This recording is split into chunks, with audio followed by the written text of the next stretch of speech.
Voici l'histoire de la naissance du petit Tieni Banani. Tieni, c'est un beau prénom masculin.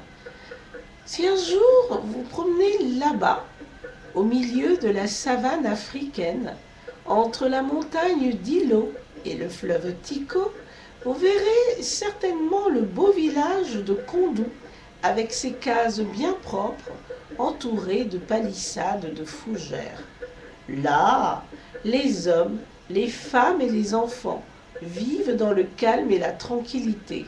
Les bœufs meuglent, les moutons bêlent, les chèvres courent et sautent ça et là, et les canards, les poules et les poussins vont et viennent en poussant des cris de toutes sortes.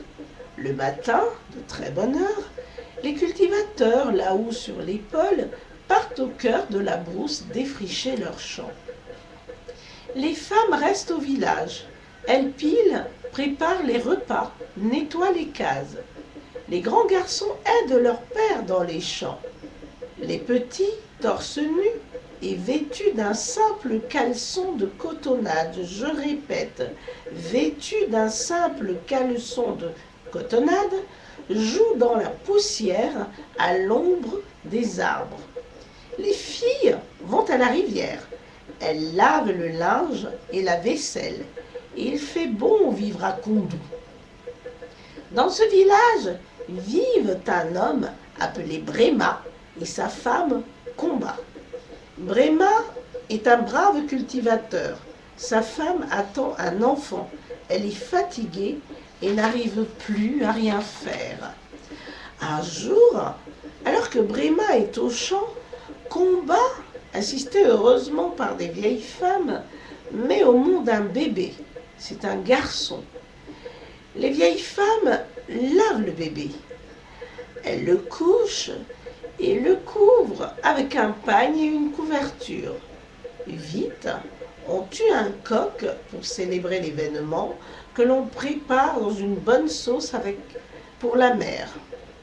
Quand tout est fini, les vieilles sortent et Komba va se laver à l'extérieur de la case. Le bébé resté seul ouvre les yeux, regarde autour de lui et ne voit personne. Alors il se lève et va prendre une cuisse de coq dans le canari. Ensuite, il se recouche et commence à manger la cuisse en question. Alors, une vieille femme entre dans la case. Elle est venue voir le nouveau-né. Elle soulève la couverture et voit le bébé en train de manger cette cuisse de coq.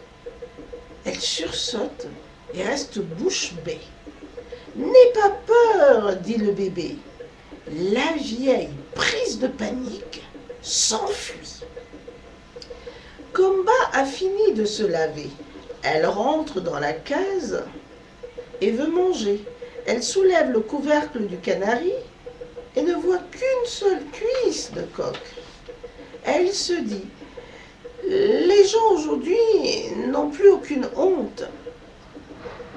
Ils se servent dans les marmites d'autrui sans aucune permission. Viens voir ton bébé avant d'accuser les gens. C'est le nouveau-né qui vient te parler ainsi. La mère s'approche, lève la couverture et voit que son bébé a fini de manger la fameuse cuisse. Et il ne reste plus dans ses mains que les os. La mère a peur, mais elle ne dit rien. Les mauvaises langues disent tout. Tout ce qui s'est fait et tout ce qui ne s'est pas fait. Tout ce qui s'est dit et tout ce qui ne s'est pas dit.